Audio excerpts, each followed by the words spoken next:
this video we are going to discuss about SLE in pregnancy. So what is SLE? SLE is an autoimmune disease and this is mainly caused by B lymphocytes which get overactive. So because of overactive B lymphocytes there is increase in number of different types of antibodies. So different antibodies are formed mainly because of B lymphocyte activation. And how this B lymphocyte is activated? Because as it is an autoimmune disease, it activates the B lymphocytes so that they try to produce different types of antibodies. So now let us see what are those antibodies. To remember this, you can draw this diagram. This is a cell. In the cell this is a nucleus, and in the nucleus there is a DNA, double-stranded DNA. Okay, so how to remember this? Against nucleus there is anti-nuclear antibody, which is the most common antibody, and against double-stranded DNA there is anti-double-stranded DNA antibody, which is associated mainly with nephritis and vasculitis. So first most common antibody is anti-nuclear, against the nucleus. Inside the nucleus there is DNA. So anti-double-stranded DNA antibody, which is mainly associated with nephritis and vasculitis. And next you have another antibody, that is anti-ribonucleic protein, anti-RNP antibody, anti-ribonucleic protein antibody, which is not specific. It is not specific for SLE but associated with rheumatic syndrome. So how to remember it is associated with rheumatic syndrome? You can see here R, you can see here R.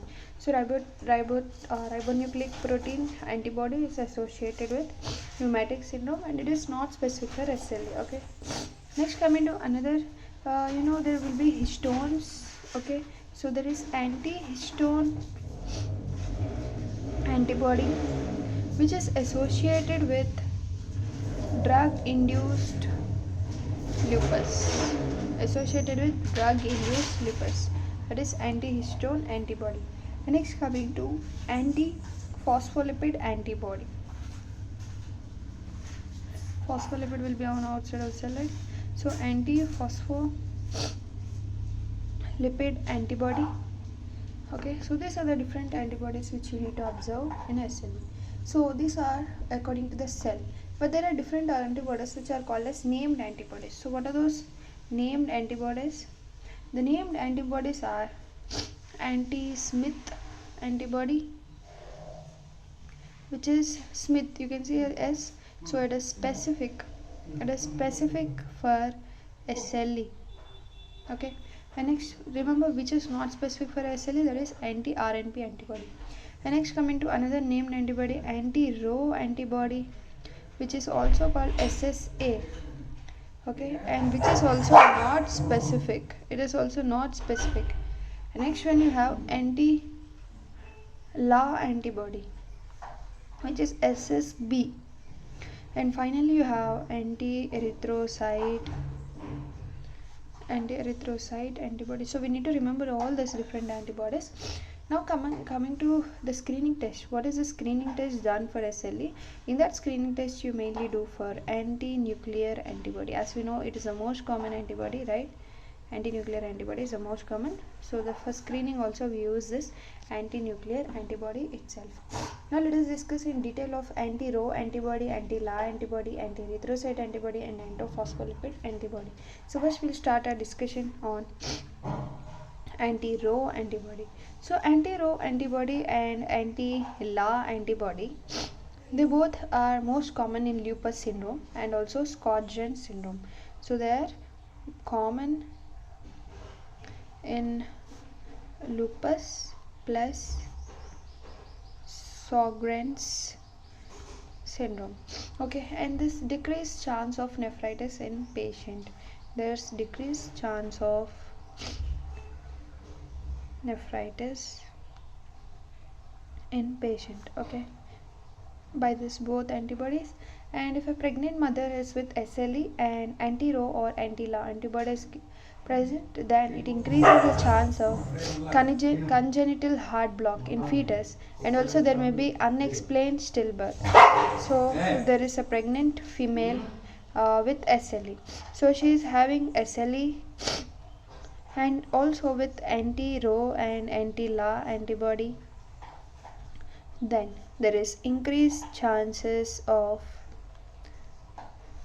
congenital heart block, especially in fetus, and also unexplained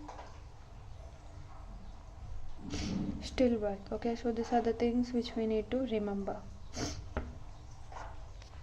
Next, coming to anti-erythrocyte antibody.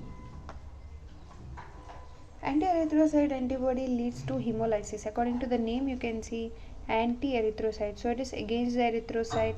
So it is leading to hemolysis. Okay, and it may also lead to false positive direct Coombs test. It will lead to false positive direct Coombs test. Next, coming to antiphospholipid antibody. Antiphospholipid antibody is a lupus anticoagulant,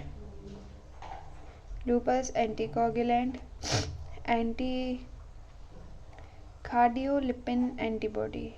Let us see that one, which is leading to arterial or venous thrombosis, and this thrombosis it may also lead to thrombosis of placental vessels.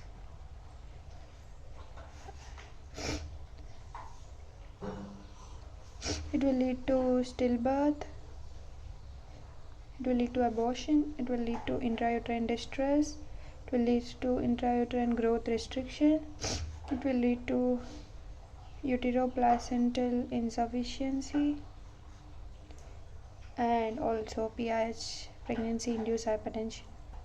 Now let us see one important note, that SLE in pregnancy is seen only in 1/3 of the patients, and that will improve, and 1/3 of the patients will remain unchanged, and 1/3 will deteriorate. So 1/3 may unchange, may improve, or may deteriorate. So this is what you need to see during pregnancy in a SLE pregnant female. Any newly detected case in pregnancy will be very severe, and the general outcome of pregnancy is good if the disease is quiescent for 6 months before conception. So 6 months before pregnancy, if the SLE patient is quiescent, then there is no problem. There is no alpha, no PIH, or no nephritis during pregnancy in this case. So the patient with lupus nephritis have increased chances of PIH.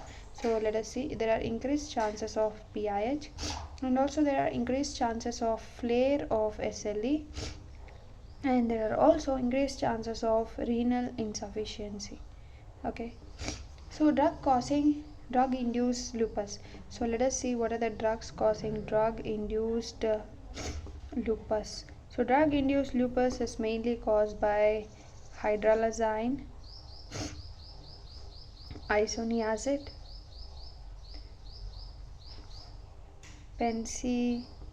penicillamine, pyridoxine,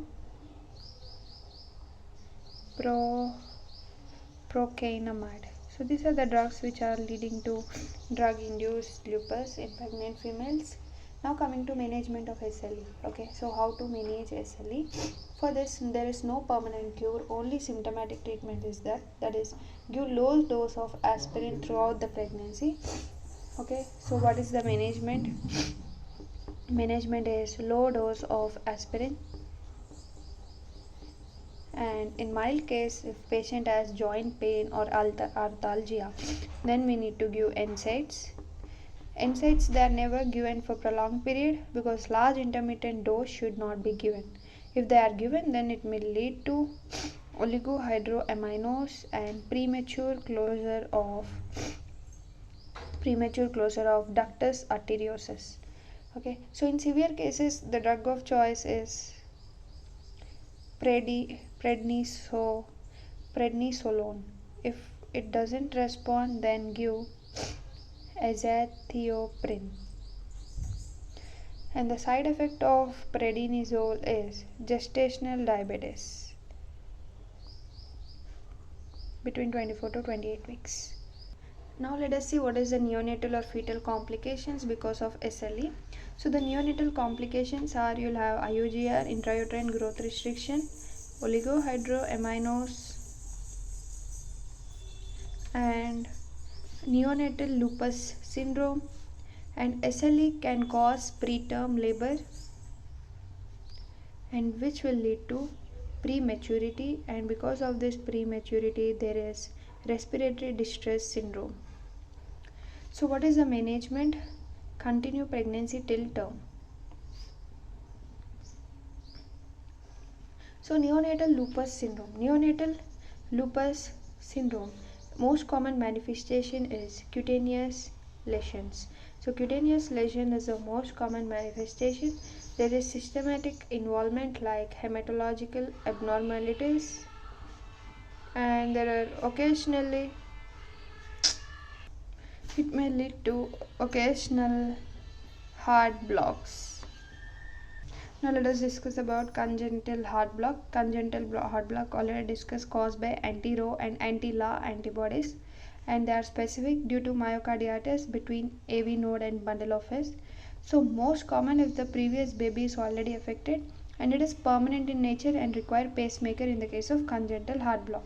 So coming to one question, because of what there is heart block in SLE, because of which antibody there is heart block in SLE? Of course the answer will be anti-Rho or anti-La antibody, which lead to congenital heart block in SLE patients. So by this we completed SLE. Next we'll start with infections in pregnancy.